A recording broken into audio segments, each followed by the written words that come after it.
On this episode of the Dr. Tina Show, we are talking all things great skin from within. This is all about what's beyond the surface of your skin and how you can have great skin as you age and as you become more mature, you can still continue to radiate from the inside out. I have never been a huge user of skincare until recently. And while I'm absolutely loving it and it's been really fun and I have seen some great changes, I have done everything you could think of to destroy my skin as a young person. And so I'm going to talk about all of that. And then I'm going to tell you what I firmly believe to be the tenets of great skin as we age. I don't think I have the greatest skin. And in fact, right now, the reason I'm doing this whole episode is because I woke up today and I was puffy. I had gluten yesterday. I had a glass of wine. My skin was puffy. My eyes were puffy. I feel like my color was a little bit off. I get this reddening around my cheeks because I have a little bit of low-grade rosacea, because you guys know me, I'm a little autoimmune girl.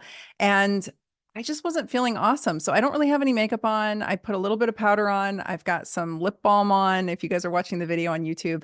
And I wanted to share with you what maybe my secrets are, because I keep getting compliments from you guys saying, Dr. Tina, your skin's so great. What do you do? And it's kind of boring what I do, but I do have some secrets I'm going to share. I do have a skincare line I love. I'll talk about that. And I want to share with you all the rest of the things that I've learned along the way. So let's back up. Dr. Tina, circa 1989. I'm in ninth grade and I pick up my first cigarette and I start smoking. Why did I start smoking? God only knows. I think I was trying to rebel against my parents. Both my parents chain smoke. So I grew up in a house where smoking was happening inside by two parents. And one of them always had a cigarette lit. So the walls would turn yellow after a while. And my parents were like, we were like middle class, lived in a really nice neighborhood, probably kind of the poor of the rich, if you will. We were well off. We were comfortable. I wouldn't say well off, but we were comfortable. Blue collared family, hardworking Midwestern type of people. But we lived in Mission Viejo, California, if you guys know anything about Orange County. I'm an Orange County girl from the beginning. Midwest to Orange County to up to Oregon. So that's how I have been made. That's how my teeth were cut that way. So lots of smoking going on there. And then I started smoking myself, which was so stupid. I also rejected soda around that age and I swore off soda, high fructose corn syrup. I don't think high fructose corn syrup was really a thing back then. Maybe it was just starting out. It probably was, but I just, none of it. Really never took to any kind of artificial sweeteners. I thought those were all disgusting. So anything with artificial sweeteners, I immediately rejected, but I did smoke. So here, while I was offsetting my terrible smoking with no soda, I actually think that helped me in the end. I think I kid you not. I think the not having any soda in my body for all of those years offset the terrible damage that smoking may have done to some degree. Who knows? Knock on wood. These things sometimes come back and bite us in the asses. And I'm walking into my 50s. I'm like, okay, lungs, stay the course. I also ate terribly. I grew up eating terribly. My mom cooked for us. She was a good woman, but I just ate junk food and I loved processed food. I loved corn chips with that fake Velveeta kind of nacho cheese. I love that stuff. I ate it by the tons. I gave myself a severe B vitamin deficiency from all the corn, I think. So I had chronic canker sores all through junior high, like, the sides of my mouth and inside my mouth. And they weren't herpes sores. They were just canker sores, B vitamin deficiency sores, if you will. And I ate macaroni and cheese and I ate bologna and Wonder Bread and Oreo cookies. And I just didn't eat well at all. I went vegetarian when I was 14 and I was not a vegetarian. I was a mac and cheeseitarian.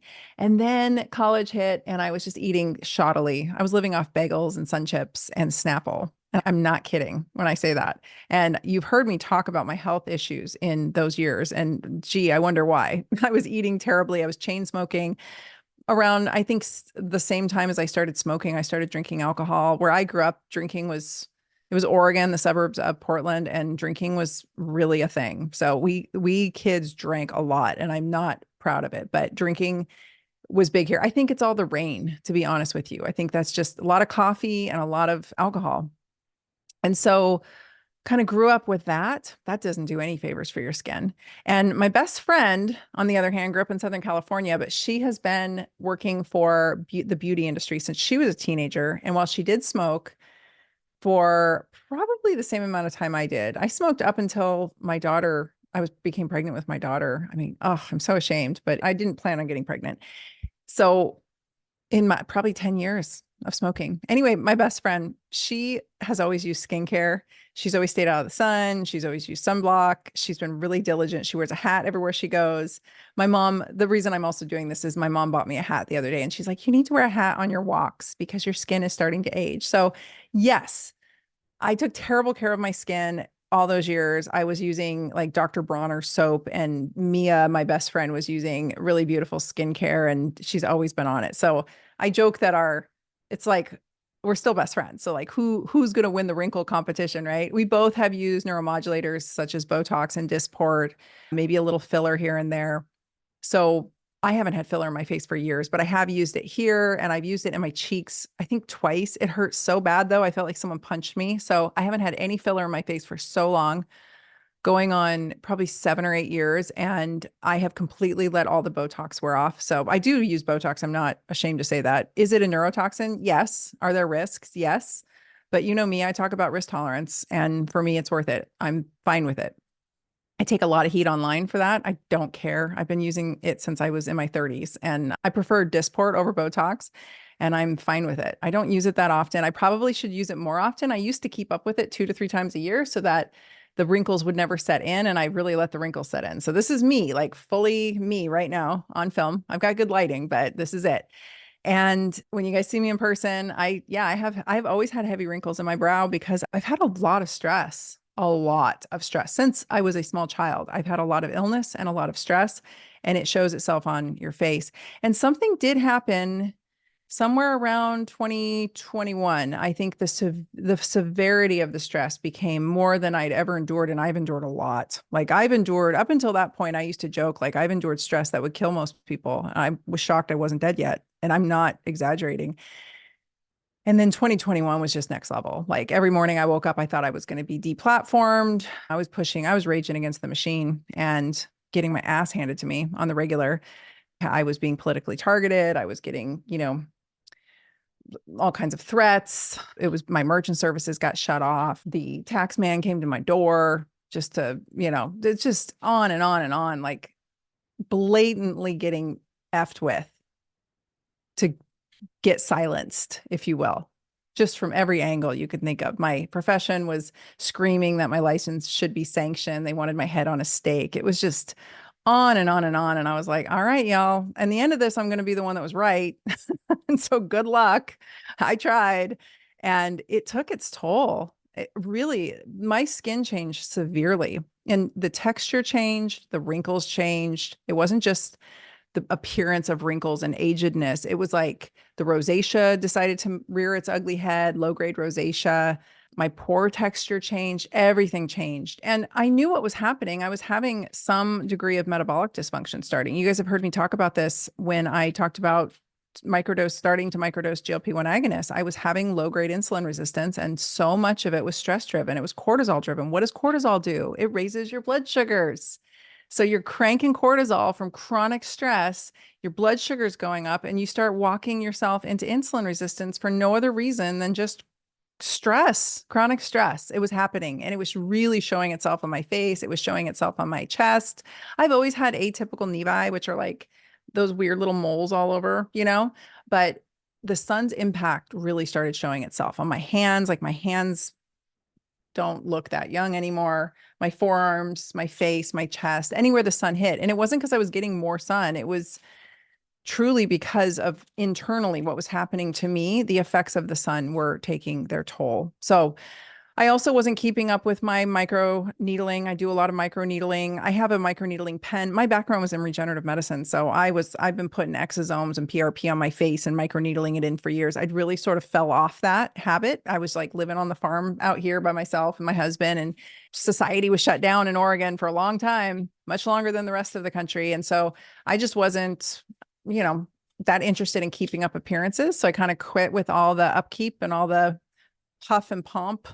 And it really started to show itself. So fast forward, you guys maybe have listened to my episode with Andy Nilo from Alitura.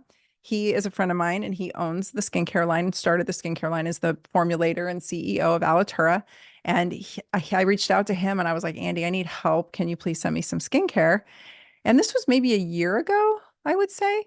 And it was just really spectacular. Like he's such a generous, awesome guy. And he sent me a big box of product to try. And I was hesitant because most things would set my rosacea off. And so I was kind of terrified to try, especially some of the natural products. Some of those essential oils can be really, really irritating to my skin.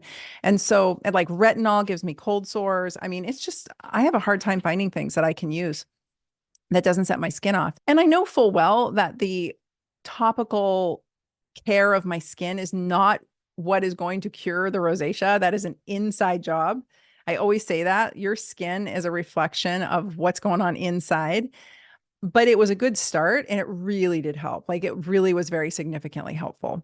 And the second thing I did was a few months later is I started microdosing GLP-1s and GLP-1 agonists, semaglutide, tirzepatide, and that cleared up my immune system like that. Amazing. And so working with those has been very, very helpful. So I love my skincare. I love my skincare routine. I use Alitura. I use all the steps regularly, and I really, really love that. I have somewhat started back with the microneedling. I haven't put any PRP or exosomes into my skin with microneedling for a long time, but I'm going to. But I have been using the roller at least just to, very tiny, I think 0.25. Alitura makes different sizes and I love their rollers. So I'll use the 0.25 or the 0.5 and I'll roll in some of their products, or I'll roll and use their clay mask, and then I'll use their gold serum, and then I'll use their moisturizer or their night cream. Love all of those things. The angel mist, I love. The cleanser, the pearl cleanser, I love. So anyway, all of that, and really making sure that I take a good care of my insides. And so I want to talk to you about some of the high points. Number one, digestion. If your digestion is off, if you've got a bunch of bugs living in your gut, if you've got SIBO or you've got parasites or you've got poor digestion, it's definitely going to show itself on your skin. Your skin is an outward reflection of what is happening on the inner lining of your gut. That's the best way I can put it. So if your gut's inflamed, your skin's going to be inflamed. So your skin is a direct reflection of what's happening inside your gut. So if your gut's off and your digestion's off, so really emphasizing digestive enzymes with every meal has been significantly helpful to me. I mean, I'm talking in lieu of, I was doing all the gut protocols. I was taking the anti-parasitic stuff. I was doing all of that, but just taking a good digestive enzyme with meals can be such a game changer for people. So that's a really great tip. Making sure that I do my skincare is tip number two. I can be very lazy about it and nonchalant. I'll tell you something funny that's helped me is putting makeup on during the day forces me to go wash my face at night. If I don't wear makeup during the day, which is my MO, is to not wear makeup.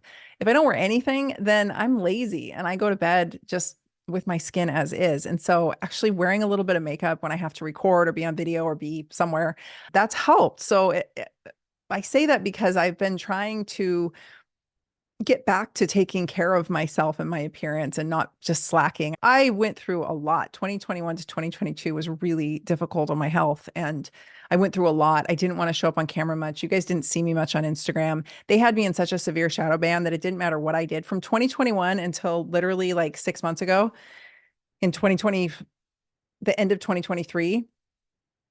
Really right up to almost 2024, I was in such a severe shadow ban that it didn't matter how much I posted, what I posted, I didn't get to grow. So imagine showing up every day for work and not being paid.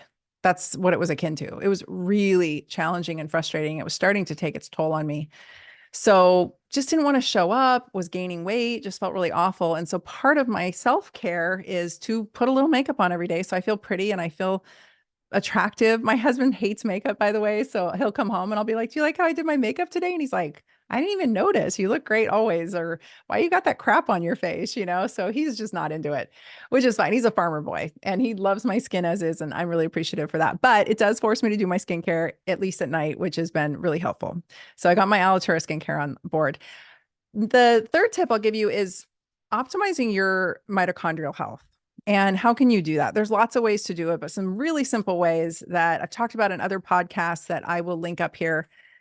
Just going outside regularly. Having my puppy has been quintessential to getting me out the door first thing in the morning. Sansa, my older dog, has been trained to just sort of hold it if she needs to. And she's really doesn't ever tell me that she's uncomfortable. I know when I'd have to take her out, and we do, but the puppy like has to go straight out the door right away. Like I'm not awake until I'm halfway around the farm, and I'm like walking, stumbling through the rain, like what's going on?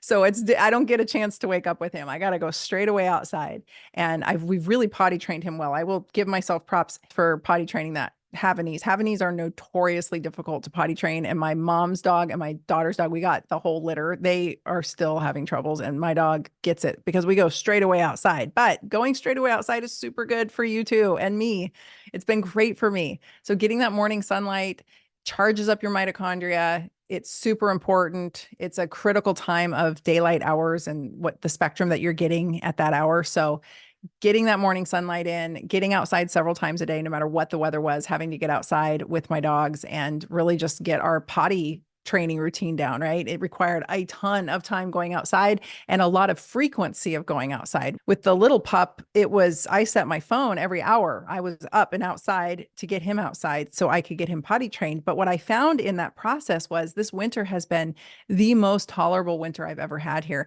I thought it was initially because I was taking the GLP-1 agonist, and I will give it a lot of credit because it has such a profound antidepressant effect on my body personally. And the impact it's had on neuroinflammation for me has been really, really significant. So I think that's a huge part of it, but it's also given me the energy to want to get up and go outside every hour. So getting outside a ton has been just a total game changer. I couldn't recommend it more. And optimizing my mitochondrial health, I have some supplements I've been using. One of them is by Timeline. I have been making sure to get in my sauna, get my far infrared, get my red light going. I've got different resources you guys can find at drtyna.com/favorite, or just head to my website there and click on the favorites tab, and you can see my favorite red lights, my favorite saunas.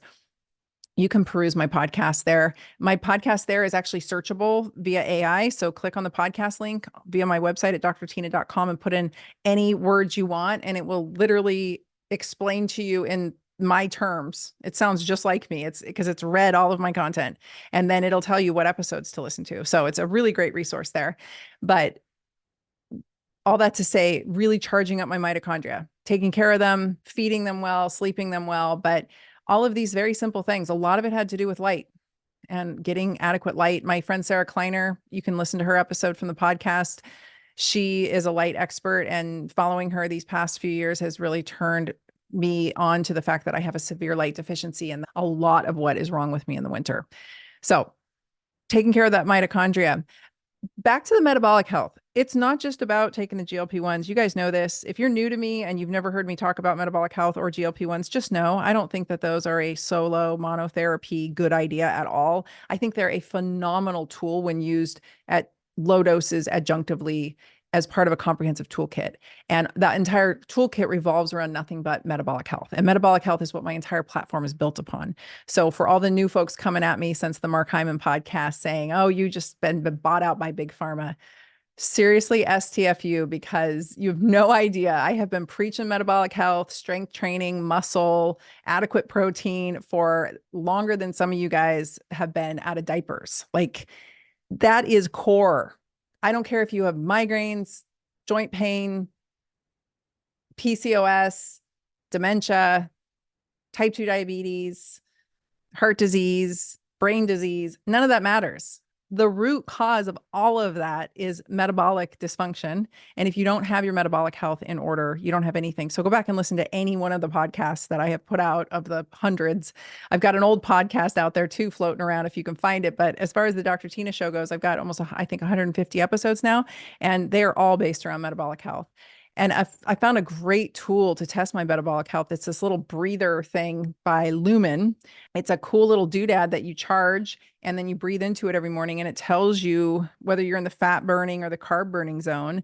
And that's been really, really cool. Very cool tool. So there's lots of things to track your metabolic health. I really like continuous glucose monitors. I have a favorite one that you guys can find a discount for by NutriSense. I've done several podcasts on that as well. But I'm digging this Lumen thing. It's a very cool tool. I like my sleep trackers. I've got a couple different sleep trackers. I'm going to do a podcast on my favorite one here soon. But whatever you can to check your heart rate variability, check your deep sleep, make sure those are intact. I think those are probably the two most important readings that I have found for my metabolic health, but your metabolic health is going to go bonkers if you're not sleeping, and it's going to go bonkers if you're living off carbs, and it's going to go bonkers if you don't build muscle. Your muscle is your metabolic insurance. And so I was doing all those things, but sometimes it's nice to be able to track it because, like I said, for me, the weak link was stress. It wasn't because I was slacking on any other things. And in fact, when you're totally stressed out of your mind and you work harder at all the other things, you just put yourself into more stress. So I'm kind of on a stress free diet right now, if you will, and really just practicing going with the flow. And I was just talking to a potential podcast guest earlier today, and he's like, I'm sorry, I have to move my scheduled time. And I'm like, it's all good. I just want nobody stressed. After the past few years, that was intentionally stressful. By the way, they did that to us on purpose to wear us out, and it worked. And everybody ended up on the other side of that. Most people ended up on the other side of that, significantly worse off financially, significantly worse off metabolically, significantly worse off health-wise in general. And I don't think that was a mistake. So I really am just like, my rebellion against that is to like not give an F. I'm just out of Fs to give. I turned 50 this year. It's awesome. When you're 50, when you turn 40, you really stop caring. Initially, you're just like, oh, things don't bother me as much. It's great. But when you turn 50, like you really stop. It just kind of, whew, like it's just not there to give. Like these are not my monkeys. This is not my circus. I'm here to take care of my people and my friends and just bring you guys the best information I can. And then lastly, using CBD and some other, whatever you got to use for stress. Bring it all back together, back to what I originally said, stress. What do you got to use? I really like, there's a CBD company I like called Cured. I like their products very much. I have a product called Chill Pill. I like different supplements. So I have a product called Chill Pill. I absolutely love my Chill Pill. It's so great, you guys, if you haven't tried it. I've got a product called Relax Tonic. So I use Relax Tonic, Chill Pill, and then this Cured product called Zen. And all of these links will be in the show notes. I freaking love that combo, and it just calms me right down. I use it before bed, and I've started to use it during the day. I was talking to a friend who was on a very similar blend to my Chill Pill. It's a similar product that he's taking, and he's like, I just take it all day long, and my days are so much more pleasant. And I was like, that's a great idea. So I wake up and take Chill Pill now, and I take it throughout the day. So of course, check with your healthcare professional about how you should be dosing things, because it does impact your adrenal system, and we don't want to be like sedating you down if you don't need it. But for me, it's a really wonderful triad that I use to mitigate my stress. And that's helped significantly. And then I add the walks on top of it, the going outside, the puppy, the joy that the puppy has brought to me has been so monumental. And now this new dog, like I freaking love dogs. So I'm so happy. I got 3 dogs now, and I am surrounded by dogs all day, and we walk the farm all day long, and it's my pack. And I absolutely I love it. I love every minute of it. So really seeking out joy and doing what you need. You know, I got this puppy because my husband and I needed more joy in our lives, and he was resistant at first. And I was like, I'm buying the cute little puppy. So I just bought the puppy, and he loves him, and everything's great. And then we got this 3rd dog. When I met my husband, he wouldn't even let a dog inside the house. And now we have 3 dogs, and they all 3 sleep in our bedroom with us. So yes, I brought him around. So let's recap. Take care of your digestion. At the very least, take some digestive enzymes. I like Masszymes edit. I like Masszymes by Optimizers. You can find the link in the show notes. Take care of your skin, because this episode's about skin. So definitely do something to take care of the skin itself. That is important. Don't neglect it. But remember, your beautiful skin comes from within. I love my Alitura skincare. Any and all of their products are phenomenal. So pick and choose what you need. But I love the gold serum in particular. That one I don't think I could live without. I love the night cream. I love those 2 so much. And then the other is, build out what you need. The mitochondrial health, I love the MitoPure product by Timeline. And I think it's a great little charger for your mitochondria. And then of course, charging your mitochondria with light and with grounding and with movement and with joy, and just really infrared sauna, red light, take care of your body that way, and it will take care of you.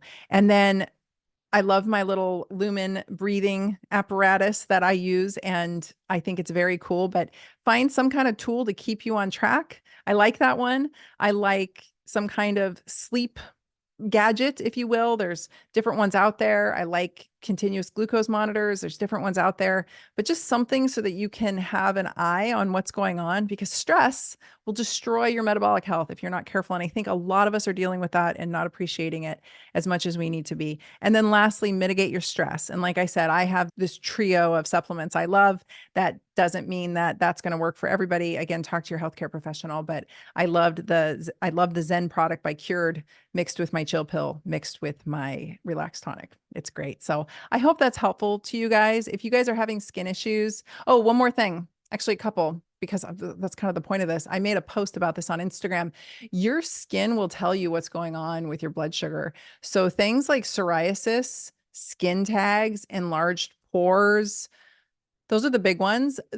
They will show up and you will think that they are independent of anything else and that they're just little nuances. They're all indications of blood sugar dysregulation. And also acanthus nigrans, which is a darkening, like a velvety darkening that you'll see sometimes. It'll happen on the neck or it'll happen around the waistline. It can happen on the upper back.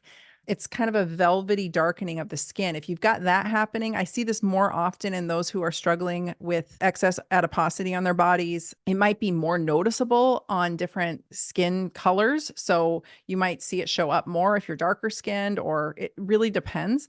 But that is acanthus nigricans, and it's not good. Like, it's definitely a harbinger of doom that your blood sugar regulation is off. So just some things to add in there and let you know. And another thing I want to add is that if you are stressed out of your mind, you're going to tank out your thyroid. And if your thyroid starts to dump out, you guys have heard me say, if you're over 40 and you're female, especially, you should probably be considering some kind of thyroid supplement. I prefer a actual prescription, but support your thyroid. If you're female and you're over 40, you need some thyroid support. That's just, it's not negotiable in my opinion. Find someone to work with, but get it handled. You'll feel much better. But low thyroid will actually present as having some skin issues too. And so will drinking too much alcohol. Drinking too much alcohol will make you look like shit, and eating a lot of inflammatory foods, especially the inflammatory seed oils and, just rancid fats, aren't going to do great things for your skin. That's what, if you're eating really crappy fats, that's what your sebum is made out of. And the bacteria that like to make acne and other issues live off of that sebum. So you need to make the sebum really healthy, and it needs to be a good balance of 3, 6, and 9s. So don't be cranking French fries. It's not the French fries giving you acne. It's the oils that the French fries are fried in. It's the ultra refined carbohydrate that the potato has been reduced to. And that is creating sebum that these pathologic bacteria are living off of and causing you to have acne outbreaks.